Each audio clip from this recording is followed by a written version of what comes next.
ہر سال پاکستان کے طول و عرض میں سیلاب کی وجہ سے تباہ کاریوں کا ایک سلسلہ شروع ہو جاتا ہے۔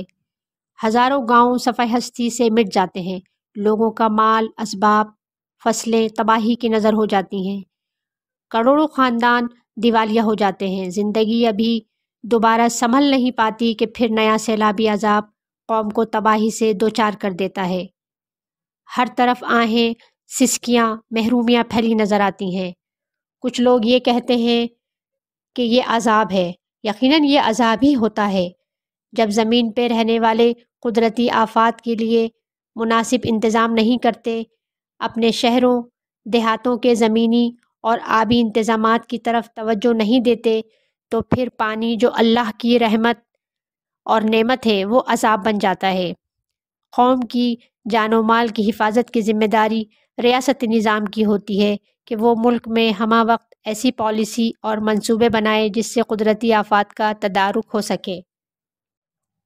پاکستان ماحولیاتی تبدیلیوں کا شکار ملک ہے، لہٰذا ریاستی اداروں کی ذمہ داری اور بڑھ جاتی ہے کہ وہ عوام کو سیلابی خطرات سے بچانے کے لیے بڑے پیمانے پہ اقدامات کو یقینی بنائیں۔ اگر ریاستی ادارے دیانتداری سے کام کریں، انہیں عوام کے جان و مال کا احساس ہو، تو وہ پورا سال ہاتھ پہ ہاتھ دھرے نہ گزاریں۔ بدقسمتی سے ہر سال جب سیلابی عذاب نازل ہوتا ہے تو اس وقت حکومت، دیگر ادارے فوٹو سیشن اور امدادی کارروائیوں میں لگ جاتے ہیں۔ ملک تباہ ہو رہا ہوتا ہے، لوگ بلک رہے ہوتے ہیں، امداد کی اپیلیں ہوتی ہیں، سیاست ہوتی ہے، عوامی ہمدردی کے لیے طرح طرح کے ڈھونگ رچائے جاتے ہیں، لیکن جو کام کرنے کے ہیں وہ نہیں کیے جاتے۔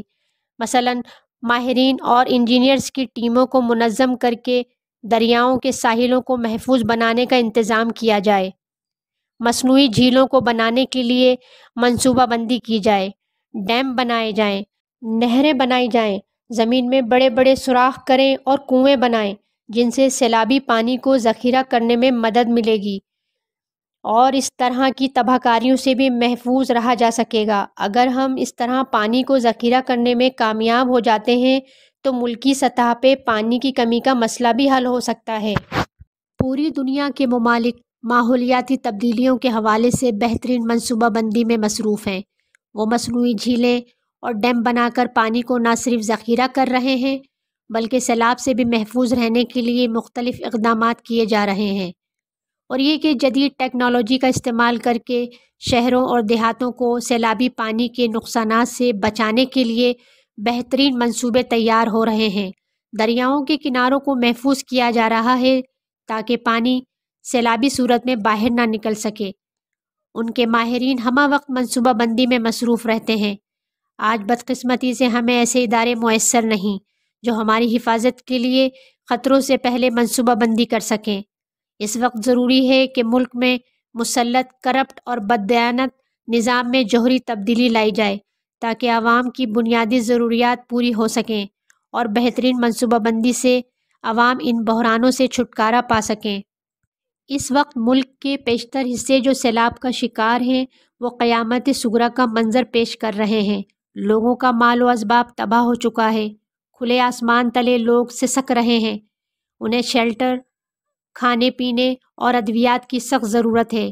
اس وقت اداروں کی طرف دیکھنے کے بجائے ہر پاکستانی کا فرض ہے کہ وہ اپنی حیثیت کے مطابق آگے بڑھ کر متاثرین کی مدد کریں، خاص طور پہ وقتی مدد کے ساتھ ساتھ متاثرین خاندانوں کی دوبارہ آباد کاری اور ان کے ہونے والے نقصانات کے ازالے کے لیے منظم کوشش کی ضرورت ہے۔